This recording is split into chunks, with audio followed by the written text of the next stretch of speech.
Hey guys, I have a market coming up on Saturday and I'm going to take you guys with me. So it is just a few days away and I've made a few new items for this market. This is a very unique market. This one is actually at a car show. So I've never done a market at a car show before, but I thought it could be really fun. And this one is run by the Kiwanis. I think that's how you say it. And so it is raising money for kids, so I thought maybe kids will be there and want to buy some stuff. But then I thought I would make a couple things that car people might like. So I made a few car charms that you can hang up on your rear view mirror. This is one of them that I made. It's these little cherries, and I think it turned out pretty cute. I wasn't sure exactly how long to make the strap, so hopefully it's long enough to fit around the mirror. So I didn't have a lot of time, so I only made one of this cherry one, and then I made one other one. I don't have it with me right now though. And then the other new item that I made for this market are these little rubber ducks, because I know people that have Jeeps like little rubber ducks and they like to put them on each other's cars. And so I thought that these would be really cute. It's super small, and so I can sell it for a cheap price. So I think that these are really cute. I like how it turned out, and hopefully I will sell a few at this market. So far I've only made 3 of them and I'm really busy. I've got a lot to get done this week, so I'm not sure if I'm going to be able to make more. If I have time, I might make some more of them. So I will see you guys at the market. So it is market day and we are on the way there. We're actually almost there, and we'll have about an hour to set up, maybe a little over an hour. So I think we should be good. I'll try to get some video of me setting up before the market starts. Okay, so it is the day after the market. I was going to film the rest of this video right after the market, but I was just so tired and I got sunburnt, so I decided to do it today. So I did get some footage while we were there. I was not able to get footage of me setting up because it actually took me like the whole time to set up, and I was worried that I wouldn't be done in time. And just how it was, I didn't have anything to prop my phone up on to get a video of me setting up, so I didn't get that this time. But as we got there and we were pulling in, I realized that this was a lot bigger than I thought it was going to be. I really had no clue what to expect, and so I thought it would probably be a pretty small thing. And then when we got there, I was like, oh my gosh, there are a ton of cars here and quite a few vendors. So I got a video while we were pulling in of some of the cars that were there.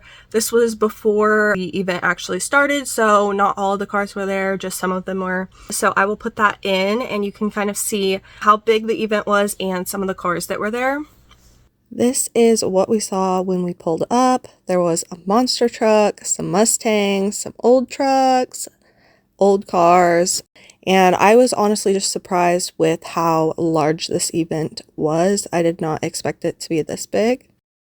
And there were a lot of cool cars there, actually. I am not a huge car person, but I do like certain cars, and there were a lot of unique cars there, a lot of old cars, some really new fancy cars also. So I did get a video clip of some of them, and I did get pictures of a few, so I will put those in.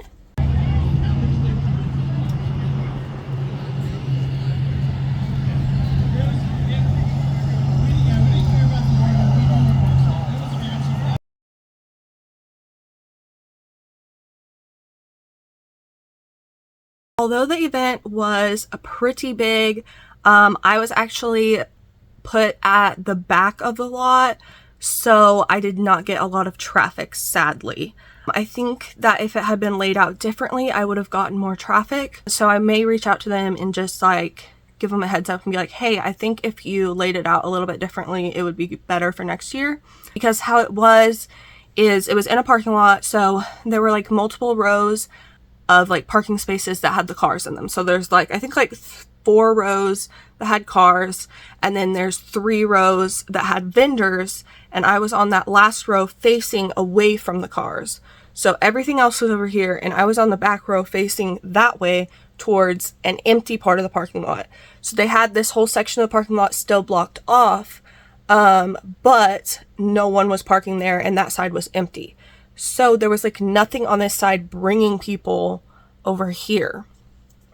So I think that if they would kind of put the vendors in the middle of the cars, or even space it out like one row of cars, one row of vendors, one row of cars, one row of vendors, that I think it would have worked a lot better that way, because I did have quite a few vendor friends there that I did not know that anyone I knew was going to be vending there, but I did see quite a few that I knew, and they were set up on like the row directly next to the cars, and they were getting a lot more traffic, and they did sell quite a bit more than I did. So I think that had it been spaced out differently, I would have gotten a lot more traffic, because where I was most of the time, there was like nobody there. Nobody looking at our stuff. Now there were some people that were like walking through the parking lot just to get to the cars, but not necessarily like looking at any of the booths. And one thing that they did that was different than anything I've done before is that they had an MC that was like on a stage talking about everything. And so they had asked me like a day or two before to like give them some information about my business and that they could talk about it. And so I've never had any event do that before. So that was kind of cool. I don't know that anyone necessarily came to my booth because of it, but I think it was really nice that they were trying to get people to come out to the booths. And it was really hot. It was 95 degrees and I was sweating like the whole time, but I had a little portable fan, so I was glad that I brought that. But I did get sunburnt because I forgot my sunscreen, and then it was about like an hour in by the time I had someone bring me some sunscreen.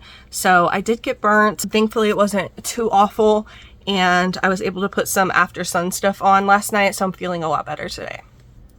So this event was from 9 until 1, so this was a shorter market. It was only 4 hours. Like I said, I had no idea what to expect because I had never done this one and I hadn't heard of it before.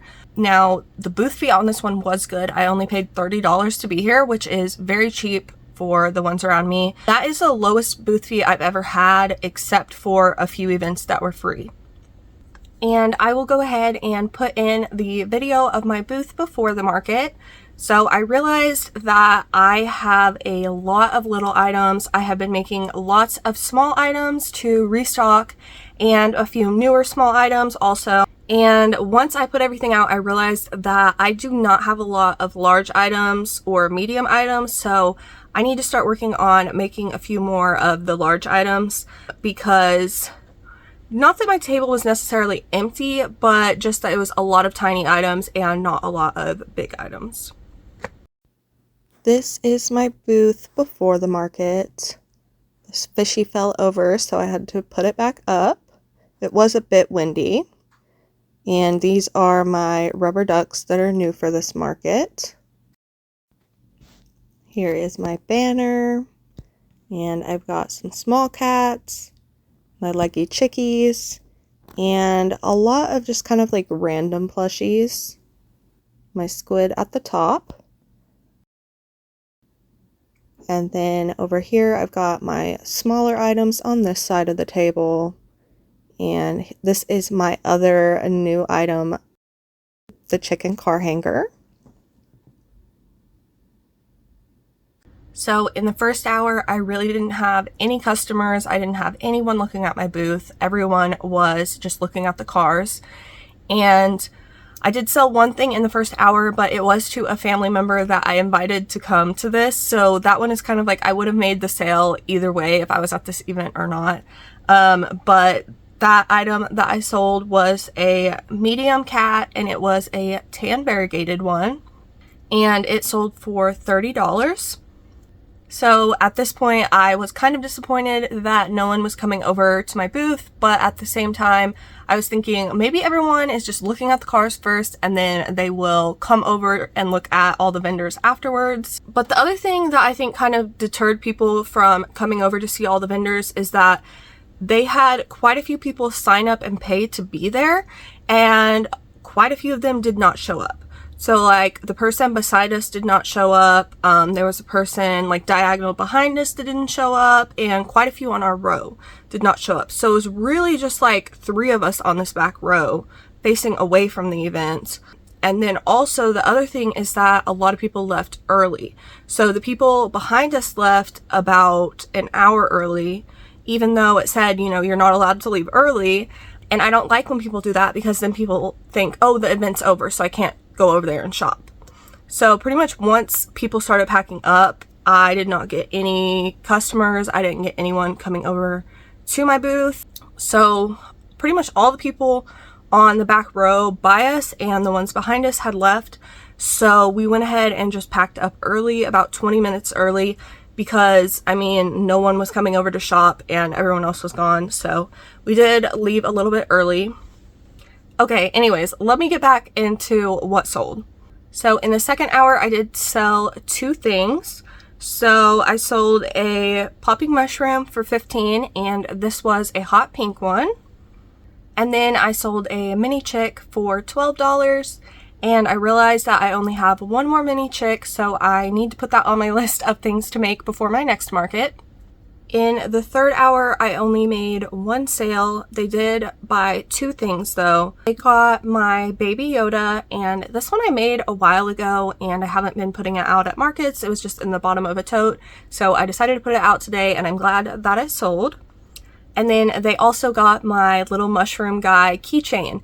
And I was excited about that because in my last video, I was talking about how I made that keychain and I think it's super cute. And I said, I bet it's going to sell at the first market I put it out at, and it did. So I was like, ooh, I predicted that correctly. So I might need to make some more of those because I think they would probably continue to sell well. So I sold each of those for $12, so it was $24 total. And then in the last hour, I sold 1 item, and this one was to a friend, which like I'm definitely glad that she purchased from me. But when it's like that, where like half of my sales were from family and friends, it's kind of like, did I even necessarily need to do this market? Like I probably would have already made those sales without doing it, but oh well. So this one was one of my new items that I made for the market. It was one of the rubber ducks with embroidered eyes. So I was glad to sell that. That is the only new item that I made specifically for this market that sold, which happens a lot, honestly. I like to make items specifically for markets that are themed a certain way. I just think it's really fun. But most of the time, I don't really sell much of those items at that market. It'll usually be like maybe the next market or something like that. Which also may just be because I have so many different options, like that they see something else that they like more than the new item. But I still think that those will sell at other markets as well. And that sold for $10. So in total for this market, I only made $91. Which is not great, but I didn't have super high hopes just because I did not know what to expect. Of course, I wish that I would have made more than that, but it's just one of those things with markets, you just never know, and it's kind of hit or miss. And if you subtract out the booth fee, which was $30, that means I pretty much only made like $50 from this market, which is really not great, but it was a fundraising event and it was pretty fun. I would have enjoyed it more if it wasn't quite as hot, but it was still pretty fun. I do have a bit higher hopes for my next market. This is supposed to be a much larger event. This one is called Grill Stock, and so it is kind of like Woodstock, so it's like a music festival, but the grill part is that they have like a lot of like barbecue trucks out there, so I think that it will be really fun. I'm not sure how many vendors are going to be there, but I do expect it to be a pretty large event. So if you want to make sure to see that one, make sure you're subscribed and turn on the bell notifications so you'll get notified whenever I post it. And my next video that I'm going to be posting next week is going to be about 20 plus patterns that are perfect for fall. So lots of plushie patterns that you can make for fall. I found a lot of new patterns that I haven't tried yet, but I am really excited to. And if you enjoyed the video, go leave a car emoji in the comments so I know who watched all the way until the end. I really appreciate it. And I will see you in the next video. Thanks for watching.